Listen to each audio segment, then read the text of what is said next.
Hello everyone. ये abstract algebra का lecture second होने वाला है। इसमें हम लोग पढ़ेंगे आज अलजेब्रिक स्ट्रक्चर और यहाँ से हम लोग का groupoid, semi group, monoid group, abelian group, इन सब चीज़ों को समझेंगे। तो सबसे पहले बात करते हैं हम लोग अलजेब्रिक स्ट्रक्चर का। इससे पहले अगर बोले कि हमने पिछले क्लासेस में देखा तो बाइनरी ऑपरेशन को समझा कि आखिर बाइनरी ऑपरेशन क्या है, इसके नोटेशन क्या होता है और क्या ऑपरेशन है।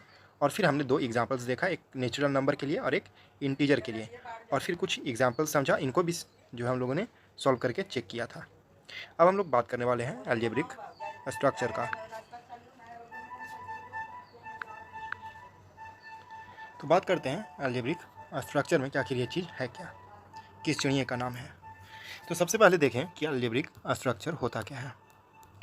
अगर हमने पिछले क्लासेस में भी क्या है, एक सेट लेके चला था, कैसा नॉन एम्प्टी सेट, एस मानते हुए चल रहे थे, आगे भी हम एस मानते हुए चलेंगे। और अलजेब्रिक स्ट्रक्चर के लिए किसी भी सेट को और उस ऑपरेशन में एक बाइनरी ऑपरेशन होना चाहिए, जो हमने पिछले क्लासेस में पढ़ा था। अब हम देखेंगे कि लेट एस अगर कोई नॉन एम्प्टी सेट है, ठीक है, एस क्या है, कोई नॉन एम्प्टी सेट है और उस पर कोई हम ऑपरेशन लगाते हैं। कैसा ऑपरेशन हो सकता है, स्टार हो सकता है, डॉट से शो कर सकते हैं उसको, या तो स्मॉल ओ लिख सकते हैं। ऑपरेशन को डिनोट करने का ये सारे तरीके हैं, या फिर एक से ज़्यादा ऑपरेशन भी किसी पे लगा सकते हैं। तो एस हमारे पास सेट हुआ जिस पे हम लोग किसी तरह का क्या है, एक ऑपरेशन लगाते हैं, और ये कैसा एक बाइनरी ऑपरेशन लगा है, तो इस तरह से हम उसको शो करते हैं। एस कोई सेट डिनोट करता है, स्टार जो होता है ये ऑपरेशन शो कर रहा होता है। तो इस तरह से क्या है, किसी भी हम सेट को एक इस तरह का एक स्ट्रक्चर हमारे सामने आता है, और इस चीज़ को ही हम लोग क्या कहते हैं, अलजेब्रिक स्ट्रक्चर कहते हैं। जिस तरह से एक अलजेब्रिक एक्सप्रेशन होता है, ठीक है, उसी तरह से सिमिलरली ये भी एक तरह का एक है स्ट्रक्चर बनता है, और इस चीज़ को हम लोग अलजेब्रिक स्ट्रक्चर के नाम से जानते हैं। अब ऐसा ज़रूरी नहीं है कि केवल एक ही ऑपरेशन हो उसके साथ, हो सकता है उसके साथ दो ऑपरेशन हो सकता है उसके साथ तीन ऑपरेशन भी हो। जैसे हमने पिछले क्लासेस में देखा था नेचुरल नंबर के लिए, नेचुरल नंबर के लिए केवल प्लस है, तो एक ऑपरेशन लगा नेचुरल नंबर में, प्लस ही केवल एक बाइनरी ऑपरेशन बनाता है और कोई नहीं बनाता है। उसी तरह रियल नंबर को भी देखें, तो रियल नंबर में हम लोगों ने देखा था, तो रियल नंबर में तीन बातें थी, एक प्लस भी था और एक माइनस भी था, ये था। और साथ ही साथ रियल नंबर में अगर मल्टीपल करते हैं तो वो भी क्या होता है, एक बाइनरी ऑपरेशन होता है। तो हमने देखा कि यहाँ एक ऑपरेशन बस लग रहा है, यहाँ तीन ऑपरेशन भी लग रहा है, तो ये अलग अलग सेट पे अलग अलग तरीके से क्या है, काम करती हैं। एक भी ऑपरेशन हो सकता है, दो भी हो सकता है, और इस तरह के जितने भी स्ट्रक्चर बनते हैं इस तरह का कुछ, तो उस चीज़ को हम लोग क्या कहते हैं, अलजेब्रिक स्ट्रक्चर बोलते हैं। जैसे आप देखो यहाँ पे एन प्लस है, जेड प्लस है, जेड माइनस के लिए हो सकता है, जेड प्लस माइनस के लिए हो सकता है। तो ये सारे जो है अलजेब्रिक स्ट्रक्चर के एग्जाम्पल्स हैं। अब हमारे पास आता है ग्रुपॉइड। अब हम समझेंगे ग्रुपॉइड को। ग्रुपॉइड कोई भी एक सेट है, ठीक, उस पर किसी तरह का एक हम ऑपरेशन लगाएंगे। सिमिलर बातें हैं सभी के लिए, ग्रुपॉइड, सेमी ग्रुप, मोनोइड, या फिर ग्रुप या एबेलियन ग्रुप की बात करेंगे तो सभी जगह पे वही होने वाला है कि हम एक सेट मान के चलते हैं, ठीक, उस पर हम किसी तरह का एक बाइनरी ऑपरेशन एग्जिस्ट कराते हैं। और फिर अगर वो कोई प्रॉपर्टी, ठीक है, जहाँ पे ये क्लोजर लॉ एक प्रॉपर्टी है, एक लॉ है, इसको अगर सेटिस्फाई करता है, तो अगर वह केवल क्लोजर लॉ को सेटिस्फाई करता है तो हम उसको बोल देते हैं क्या, ग्रुपॉइड है। ठीक है, ये बस बातें हैं। इसके बाद हम समझते हैं कि आखिर ये क्लोजर लॉ है क्या। ठीक, तो अगर क्लोजर लॉ की बात करें, ठीक है, यहाँ पे हम लोग एक दूसरे पेज पे चलते हैं और यहाँ से जो है समझने का प्रयास करेंगे। यहाँ पे लिखते हैं हम लोग क्लोजर लॉ। क्या समझ रहे हैं हम लोग, क्लोजर लॉ को समझते हैं। क्लोजर लॉ को समझना है तो हम क्या किए, एक सेट मान रहे हैं एस। एस क्या है, एक नन एम्प्टी सेट है हमारे पास, ठीक। इस पे हम एक स्टार से एक बाइनरी ऑपरेशन एग्जिस्ट करा रहे हैं, ठीक है। क्या कर रहे हैं, इस पे हम लोग एक बाइनरी ऑपरेशन जो है कर रहे हैं, ठीक। क्या कर रहे हैं, बाइनरी ऑपरेशन, ठीक है, बाइनरी ऑपरेशन। अब इस तरह का हमारे पास एक एक्सप्रेशन बन के सामने आया। अब हमको इस पर अगर चेक करना है, ठीक है, कि ये क्या होना चाहिए, अगर ग्रुपॉइड है, ठीक है, ग्रुपॉइड है तो इस क्लोजर लॉ को सेटिस्फाई करेगा। तो ग्रुपॉइड के लिए हम यहाँ पे चेक करने वाले हैं कि आखिर ये क्या सेटिस्फाई कर रहा है या नहीं कर रहा है। तो नीचे चलते हैं। अब हमारे पास ये ऑपरेशन है। अब हम यहाँ पे लिखेंगे क्लोजर लॉ। क्लोजर लॉ होने के लिए हमारे पास कोई भी हम इस एलिमेंट है, जो हमारे पास सेट एस था, इससे हम कोई भी दो एलिमेंट ए कॉमा बी, ए और बी जो है कोई दो एलिमेंट है किसका, तो बिलोंग करता है वो ए से सेट से, ठीक है। ए से बिलोंग करता हुआ हम दो एलिमेंट को लेते हैं और इस पर हम लोग क्या करते हैं, ऑपरेशन एग्जिस्ट कराते हैं। तो ऑपरेशन हमारे पास क्या है, ए स्टार बी ऑपरेशन करते हैं, ये ऑपरेशन जो होना चाहिए वो इस एस से ही बिलोंग करे, ठीक है। तो अगर ये एस से बिलोंग करेगा तो हम कहेंगे कि क्लोजर लॉ को होल्ड करता है। जैसे अगर यहाँ पे हम एग्जांपल लें कि इस एस को हम मान लेते हैं कि ये कोई नेचुरल नंबर है और हम कोई एडिशन ऑपरेशन इस पर करते हैं, तो हमको मालूम है कि एन में जो एलिमेंट है वो क्या है, 1 है, 2 है, 3 है, 4 है और इस तरह से कई और एलिमेंट है मौजूद हैं। इसमें से हम कोई भी दो एलिमेंट को ए बी के तौर पे ले लेते हैं, जैसे 1 और 2 ए बी एलिमेंट मान लिए, जो बिलोंग कहाँ से कर रहा है, इस नेचुरल नंबर से ही बिलोंग कर रहा है, ठीक। अब इसी चीज़ को हम जब 1 + 2 मतलब कि हमने यहाँ पे प्लस के स्टार के जगह पे क्या लिखा, प्लस लिखा, तो हमारे पास वैल्यू क्या आया, 3। और ये 3 भी क्या है, इस एन से बिलोंग करता है। जैसे आप देख पा रहे हो कि ये 3 यहाँ भी है, ये 3 यहाँ भी है और ये एन सेट का ही एलिमेंट है, ये भी एन से ही है। तो यहाँ पे हम कह सकते हैं क्या कि जो 3 है, ठीक है, वो एग्जिस्ट कर रहा है, ठीक है, 3 एग्जिस्ट कर रहा है और ये जो है बिलोंग करता है नेचुरल नंबर से। देयरफॉर जो ये सेट हम लगा रहे हैं एन प्लस का, होल्ड करता है क्या, closure law, holds what, closure law. Closure law क्या करता है, एग्जिस्ट करा रहा है। आई होप ये चीज़ आपको क्लियर हुआ होगा, ठीक है। ये हुआ क्लोजर लॉ की कहानी। अब हम लोग चलते हैं अपने पीछे वाले ही यहाँ। अब यहाँ पे आप देखो, ये तो ग्रुपॉइड की कहानी थी जो हमने समझ लिया। आई होप ग्रुपॉइड आप लोगों को क्लियर हुआ होगा। इसके बाद हम बात करेंगे सेमी ग्रुप के लिए। तो जिस तरह से ग्रुपॉइड क्लोजर लॉ को होल्ड किया, उसी तरह से सेमी ग्रुप जो होता है वो क्लोजर लॉ भी होल्ड करता है और साथ साथ एसोसिएटिव लॉ को भी होल्ड करता है, ठीक है। अब हम लोग समझते हैं एसोसिएटिव लॉ को, क्योंकि हमने समझ लिया है पीछे में हम लोगों ने समझा क्लोजर लॉ, और क्लोजर लॉ सभी के लिए वैसा ही काम करता है, क्योंकि वह तो एक लॉ है और लॉ कहीं बदलेगा नहीं, वही रहेगा, ठीक है। अब हम लोग सेमी ग्रुप की बात करते हैं। सेमी ग्रुप में क्या है, एक क्लोजर लॉ एग्जिस्ट करना चाहिए, दूसरी एसोसिएटिव लॉ को सेटिस्फाई करना चाहिए। अब हम लोग आते हैं इस चीज़ पे। अब हम लोग यहाँ पे हेडिंग देंगे एसोसिएटिव लॉ, ठीक है। यहाँ पे लिख लेते हैं एसोसिएटिव लॉ, एसोसिएटिव लॉ।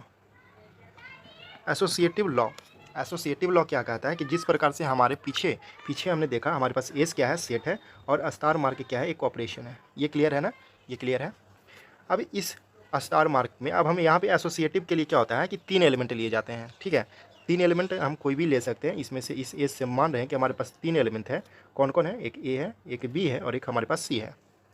ये 3 एलिमेंट जो है हम लिए, और ये तीनों एलिमेंट कहाँ से बिलोंग कर रहा है, इस सेट से बिलोंग कर रहा है, क्लियर है। अब इस पे हम लोग क्या करते हैं, बाइनरी ऑपरेशन लगाते हैं, ठीक।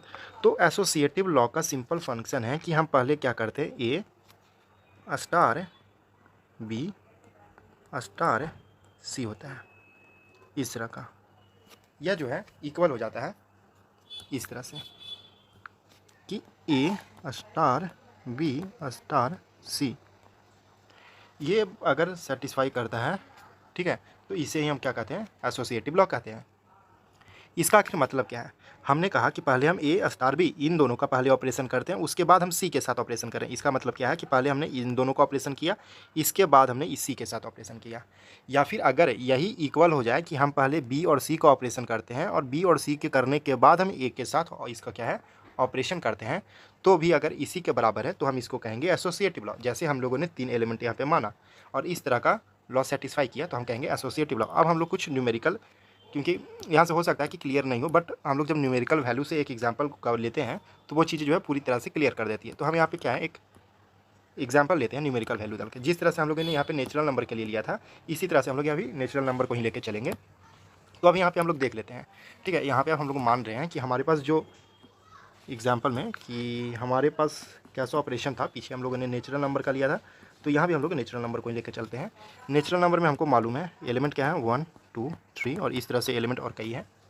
ऑपरेशन एडिशन का है, पहला क्लोजर लॉ तो होल्ड कर गया, क्लोजर लॉ के होल्ड करने के बाद हम लोग दूसरा एसोसिएटिव में आते हैं, और ये एसोसिएटिव को देखने के बाद हम इसमें से कोई भी 3 एलिमेंट ले लिए, ठीक। इस 3 एलिमेंट को हमने लिया, 1 2 और 3 एलिमेंट है। तो हमने कहा कि 1 + 2 करेंगे पहले और उसके बाद 3 को जोड़ेंगे। क्या ये बराबर होगा 1 प्लस, कलर बदल देते हैं, 1 प्लस, पहले हम 2 और 3 को जोड़ लेंगे, उसके बाद हम 1 को जोड़ेंगे, ठीक है। अब इस चीज़ को देखिए, इसको भी जोड़ें तो हमारे पास क्या आया, 2 1 जा 3 किए और प्लस 3 हुआ। यहाँ पे आए तो 1 + 3 2 जा क्या हुआ, 5 हुआ। इसको जोड़े तो 6, ये भी 6। तो ये वैल्यू आप देख पा रहे हैं ना कि ये वैल्यू क्या हुआ, 6 इक्वल टू 6 आ गया, और यह 6 भी जो है वो कहाँ से बिलोंग कर रहा है, नेचुरल नंबर से बिलोंग कर रहा है। तो इस तरह के ऑपरेशन को हम लोग कहते हैं इस तरह का प्रॉपर्टी जो होल्ड करता है इसको इस प्रॉपर्टी का नाम क्या है, एसोसिएटिव। और अगर एसोसिएटिव लॉ को भी होल्ड किया तो उसको हम लोग क्या कह दिए, सेमी ग्रुप कह दिए। ये आई होप ये क्लियर है ना। अब हम लोग पीछे देखते हैं, हमने क्या क्या देखा, ग्रुप वाइड देखा, ग्रुप वाइड के बाद हम लोगों ने सेमी ग्रुप को देखा। अब वीडियो थोड़ा सा लंबी हो जाएगी, इसलिए हम लोग क्या कहते हैं कि बस अब मोनोवाइड को समझा देते हैं। मोनोवाइड क्या है कि कोई भी सेट या फिर कोई भी इस तरह का अलजेब्रिक स्ट्रक्चर जिसमें एक बाइनरी ऑपरेशन करते हैं, और उसके बाद अगर यार 3 प्रॉपर्टी को होल्ड करें, कौन कौन से वो प्रॉपर्टीज है, पहला है कि क्लोजर लॉ को होल्ड करें, दूसरा है एसोसिएटिव, और तीसरा है आइडेंटिटी लॉ। ठीक है, तो हम लोगों ने क्लोजर लॉ और एसोसिएटिव को देख लिया। अब हमारे पास है आइडेंटिटी। तो आइडेंटिटी के लिए क्या होता है कि कोई भी अगर हमारे पास एलिमेंट ए और बी कोई एलिमेंट लेंगे तो वहाँ एक इस तरह का एलिमेंट होगा उसमें मौजूद, कि जैसे यहाँ पे देखो, और इसको जूम करते हैं, एक तरफ आइडेंटिटी एलिमेंट लिख लेते हैं, और ये नोट्स जो है आप लोगों को टेलीग्राम चैनल बनाया है उस पर अपलोड कर देंगे। तो यहाँ पे अब देखो आइडेंटिटी लॉ। आइडेंटिटी क्या होता है कि अगर हम कोई भी 2 एलिमेंट जो है इस सेट से अगर ले रहे हैं तो यहाँ पे एक देयर एग्जिस्ट, ये साइन कैसा होता है, देयर एग्जिस्ट का। देयर एग्जिस्ट एक ऐसा एलिमेंट भी बिलोंग कर रहा होगा इस सेट से ही कि जब हम इसका ऑपरेशन ई का ए के साथ कर दें, ठीक है, या फिर ए का ई के साथ कर दें तो हमको फाइनली वही जो है दे देता है। ठीक है, इस तरह का कि किसी भी एलिमेंट के साथ, जैसे कि ये नेचुरल नंबर हम लेके चल रहे थे, ठीक, नेचुरल नंबर में प्लस एडिशन कर रहे थे, और इसी में हम क्या करना है, आइडेंटिटी एलिमेंट को फाइंड करना है। तो हम क्या करेंगे कि हमको मालूम है कि एन के अंदर में कौन कौन से वैल्यूज हैं, 1 है, 2 है, 3 है और कई है। इसमें से कोई भी एक एलिमेंट को हम ले लिए, अगर मान कर रहा है 2 ले लें, 2 को ले लेते हैं, ए के जगह पे हम लोग 2 ले लिए, तो वहाँ पे एक ऐसा नंबर एग्जिस्ट कर रहा है, ई एक ऐसा नंबर एग्जिस्ट कर रहा है जिसके साथ ए का ई के साथ करें या ई का ए के साथ एग्जिस्ट करेंगे तो ए ही हमको देगा। ठीक है, क्या कर रहे हैं हम लोग कि अगर किसी भी के साथ अगर हम ऑपरेशन कर रहे हैं, ए का कोई एक ऐसा एलिमेंट इसमें मौजूद है जिसके साथ हम जब इस तरह का ऑपरेशन कर रहे हैं तो हमको फाइनली ए ही देगा। जैसे अगर आपको देख पा रहे हैं कि ये 1 जो है इस चीज़ को सेटिस्फाई करने वाला है, तो ए का अगर हम 1 के साथ कर दें और या फिर ई के जगह पे 1 रख रहे हैं, 1 का ए के साथ कर दें तो ये तो ए वैल्यू दे रहा है, तो यहाँ पर जो आइडेंटिटी एलिमेंट हो जाएगा वो हो जाएगा ई इज इक्वल टू 1। ठीक है, ये मल्टीप्लिकेशन का केस है। ठीक है, ये मल्टीप्लिकेशन का केस है। आइडेंटिटी एलिमेंट 2 तरीके में खोजा जाता है, एक तो मल्टीप्लिकेशन के लिए और दूसरा है हमारे पास एडिशन के लिए। तो यहाँ पे हम लोगों ने एडिशन ले लिया था ना, तो यहाँ पे देखो कि एडिशन के लिए बाइनरी ये आइडेंटिटी एलिमेंट कैसे आएगा।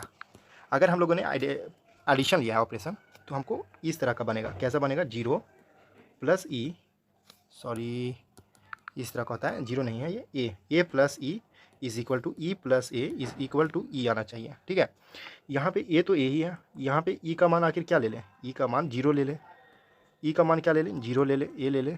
ठीक है, तो हमको फाइनली क्या देने वाला है, ए देने वाला है। तो ये क्या हुआ कि यहाँ पे ई जो हुआ वो 0 जो होता है वो इसका आइडेंटिटी एलिमेंट होता है। आई होप ये चीज़ क्लियर हुआ होगा कि ई एक ऐसा एलिमेंट होता है जो एग्जिस्ट कर रहा होता है कि अगर हम इस तरह से अगर करें, ठीक है, तो हमको फाइनली ए जो है वैल्यू दे दे। तो यहाँ पे ई इज इक्वल टू 0 हो गया। एडिशन के लिए ई इज इक्वल टू 0 होता है और मल्टीप्लिकेशन के लिए ई इज इक्वल टू क्या होता है, 1 होता है। ठीक है, क्योंकि किसी भी संख्या को 0 से ऐड करेंगे तो वही संख्या देगा, और किसी भी संख्या को 1 से मल्टीप्लाई करेंगे तो वही संख्या देगा। तो ये हो गया किसकी आइडेंटिटी एलिमेंट हो गया, किसके लिए आइडेंटिटी एलिमेंट हुआ, identity element for multiplication for dot. और ये किसके लिए हुआ, इज इक्वल टू 0 किसके लिए हुआ, तो आइडेंटिटी एलिमेंट हुआ किसके लिए, identity element for addition. Addition के लिए बोल सकते हो या फिर माइनस के लिए भी बोल सकते हो, और ये डिवीजन के लिए भी आप बोल सकते हो। ठीक है, तो ये आज की क्लास हमारे पास रही। ठीक है, वीडियो ज़्यादा लंबा हो जाएगा, इसलिए अगले क्लास में हम लोग ग्रुप जो हमारा चैप्टर है का नाम है और टॉपिक है वहाँ हम लोग चलेंगे। ठीक है, तो अगले क्लास में हम लोग क्या करने वाले हैं, ग्रुप को समझने वाले हैं। अभी हम लोगों ने मोनोवाइड तक समझा है, इस पर कुछ एग्जाम्पल्स कवर करेंगे। जब हम लोग ग्रुप को प्रूफ कर लेंगे, ग्रुप प्रूफ करने के बाद एबिलियन ग्रुप को प्रूफ करेंगे, और उसके बाद हम लोग 2-4 एग्जाम्पल्स इस पर कवर करेंगे जो कि एग्जाम्स में पूछे जा चुके होंगे। तो मिलते हैं हम लोग अगले वीडियो में, तब तक के लिए जय हिंद जय भारत।